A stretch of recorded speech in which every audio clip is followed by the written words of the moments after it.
GuthriePhotographyOnline.com coming at you with a new video today. Today we're going to talk about some exciting announcements in the world of the Panasonic camera. Let's get started.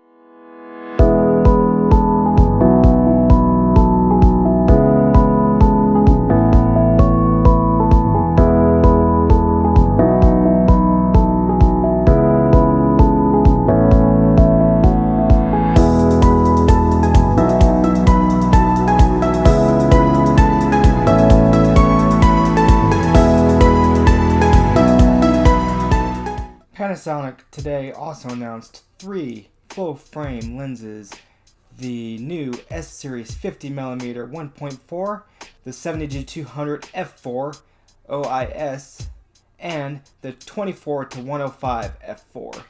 Now, in my opinion, on the 70-200mm f4 OIS, that should have really been a 2.8. I think Panasonic really missed the ball there. And on the 24-105, I think it's the same thing. But let's hear what Panasonic has to say about the new L mount for the new lenses that were developed. Here's their explanation. The L mount lens is for mirrorless cameras that was launched by Leica, and its equality suitable for both the APS format and the full frame cameras. Leica cameras, Panasonic, and Sigma are set to offer a user-friendly solution that will allow photographers to mix and match any of the 3 manufacturers' APS-C and full-frame cameras with any lens from each other's product portfolios. The aim of the L-Mount Alliance is to provide customers with a diverse, future-proof range of products.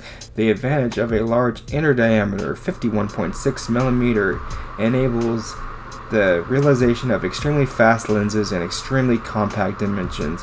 The configuration of the lens-to-camera communication interface is future-proof, and the L-mount will also offer an option for construction of sealed systems that are insensitive to dust and moisture. Now let's talk about the 50mm f1.4.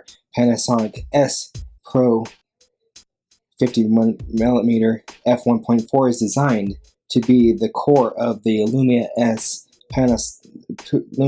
series of lenses, Panasonic says. It provides a smooth defocus graduation from the focus peak to the neighboring area of the image.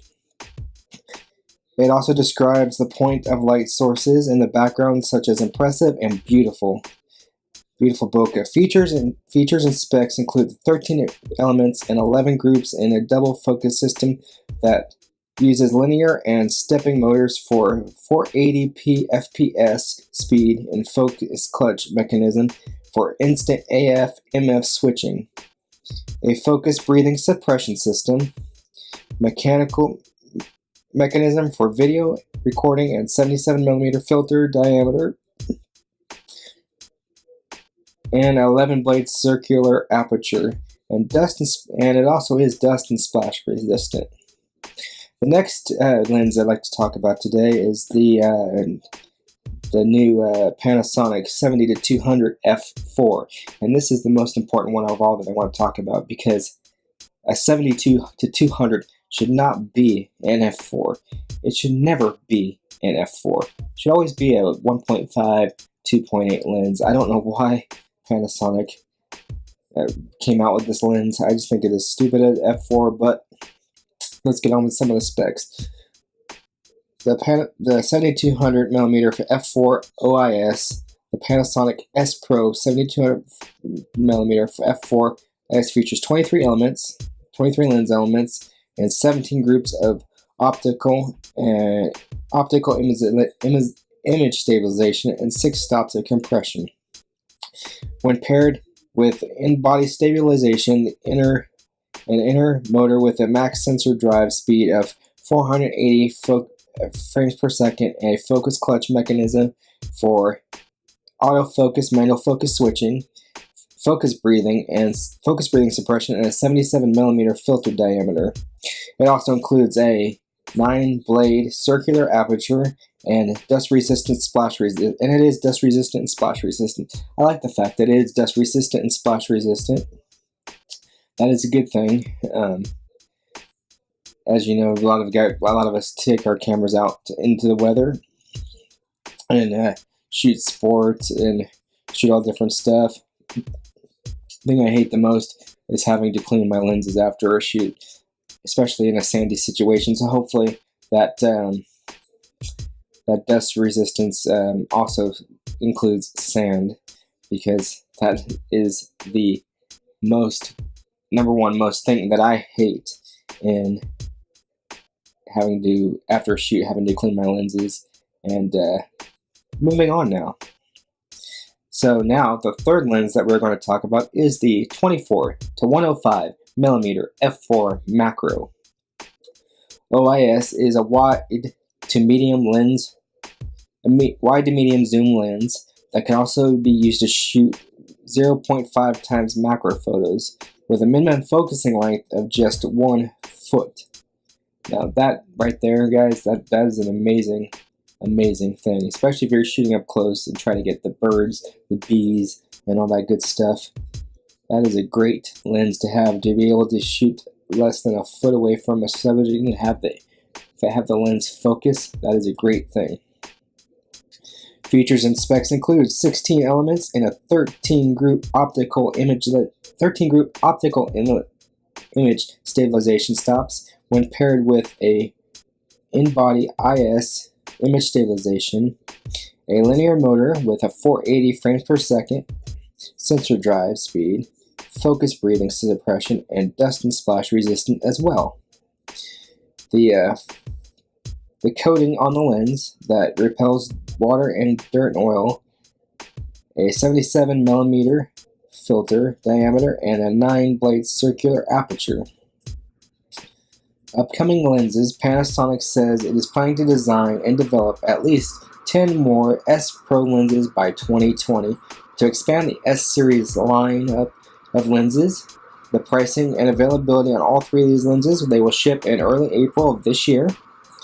And the 50 millimeter f4 will cost $22.99. I think it's a little on the high range on the prices.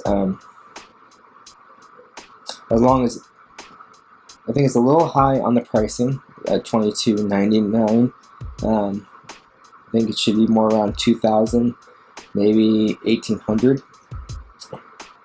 But with the f1.4, you're going to have to pay the extra price for the better glass. You'll always have to pay a little bit more for a little faster lens. Now this is my big stickler point right here. The 70 to 200 f4 OIS will cost $16.99. Again, the 7200 should not be an f4, but I guess they're trying to keep the cost down at only $16.99. That is a decent price for an f4. I think it actually a little bit cheaper, maybe $1,200. I think they missed the boat. They should have made it f2.8 lens to make it a little faster, a little wider aperture. But we'll have to see how it goes. We'll have to see when it comes out what it's like. Again, these two lenses are available in early April of this year, and you'll be able to purchase them online anywhere that the camera gear is sold. And the last lens that I'm going to talk about is the 24 to 105 macro. That's a great range in a lens. Okay, that's a great range. Again, f4. Not too sure there whether they made a mistake by going f4 or not doing a 2.8. But time will tell.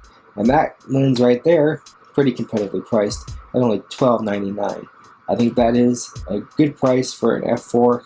I think many people are going to enjoy these lenses. I think they're competitively priced for an entry-level photographer. I like the fact that the three camera companies are getting together and they're going to try to make lenses that fit on 3 different camera bodies. Now that is an interesting concept. Now, imagine this. Imagine if Nikon and Canon would get together and we could use the best of the Canon and the best of the Nikon glass. Wouldn't that be amazing? If you think that would be cool, leave a comment down below in the comment section. I would love to hear about it. And I also like to thank you for watching this video. This has been really fun for me today. and I hope to see you in the next one. Don't forget to like and subscribe on this video. Thumbs up if you liked it, thumbs down if you didn't. But remember to subscribe and hit that bell icon so you can get notifications on the next video coming out. I hope to at least do one of these videos each week and share with my opinion on these photography news stories. I don't think there's enough photography news out there on YouTube. I think a lot of it's phony. I don't think a lot of it's genuine. So please, please, please come back to my channel and continue to watch as I get better in making these videos. And I hope to get better equipment, but because every time I see views go up on my view counters and whatnot, see more subscribers, that just makes me want to make these videos even more and more. Well, thank you guys for watching today, and I'll see you in the next one. GuthriePhotographyOnline.com. I'm out of here.